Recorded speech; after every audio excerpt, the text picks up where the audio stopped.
Donc aujourd'hui, on va vous montrer le montage d'une roue EvoRide EvoFast en moyeu DT Suisse 240, hauteur 50 mm. On va donc vous détailler les spécificités du montage et qu'est-ce qui différencie une roue artisanale montée entièrement à la main.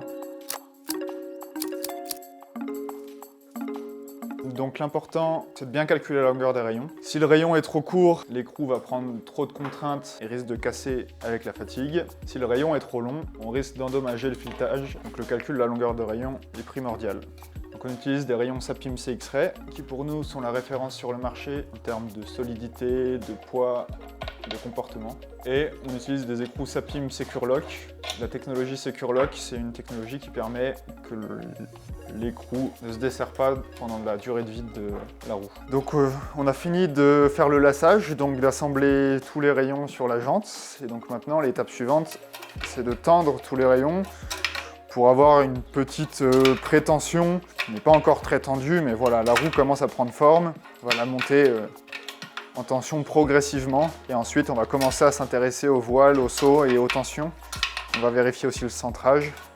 Et grâce à ça, on va commencer petit à petit à affiner le réglage de la roue.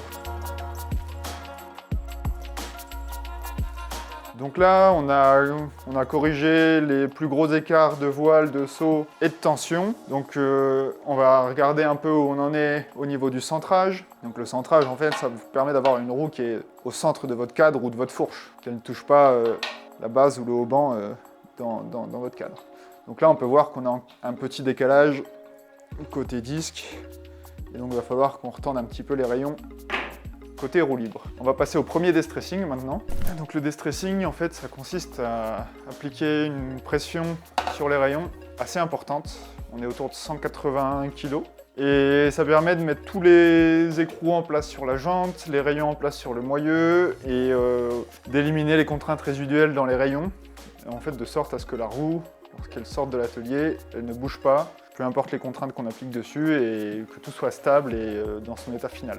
Et donc on va répéter cette opération jusqu'à ce que la roue ne bouge plus en tension, qu'elle ne se détende pas, qu'il n'y ait plus de voile qui apparaissent. Il faut vraiment que la roue soit stable à la fin.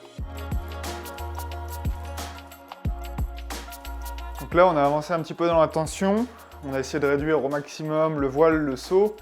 Mais ce qui est surtout important, c'est les tensions. Et en fait, on veut vraiment que les tensions soient homogènes sur chaque rayon, de chaque côté de la roue. Donc du côté roue libre, tous les rayons doivent être à la même tension, et du côté disque, tous les rayons doivent être également à la même tension. C'est ça vraiment qui va garantir que la roue sera stable dans le temps, qu'elle ne va pas se détendre, qu'il n'y aura pas de voile qui va apparaître. Et c'est vraiment plus important que les tolérances de voile et de saut. Chez EvoRide, on essaye d'avoir des tolérances de voile et de saut aux alentours de 2 dixièmes de millimètre, qui est très faible. Et voilà, on essaye d'avoir les tensions les plus homogènes possibles. Et donc on a de la chance d'avoir des jantes de qualité qui nous permettent de descendre à des tolérances aussi faibles. Voilà. Donc après cette phase, on va contrôler à nouveau où en est le centrage de la roue. On va passer au deuxième destressing et puis on continue d'affiner les réglages. Donc on peut voir le résultat final. Donc là, on peut voir qu'on est largement, on est en dessous du dixième sur le voile et à 5 centièmes sur le saut, on va dire. Donc c'est un résultat très satisfaisant et toutes les tensions sont bien homogènes.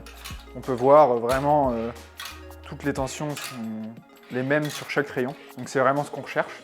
Donc là, la roue elle est droite, les tensions sont homogènes, elle est centrée, donc tout est prêt, elle est déstressée également. Donc là, on peut passer au fond de jante et aux finitions.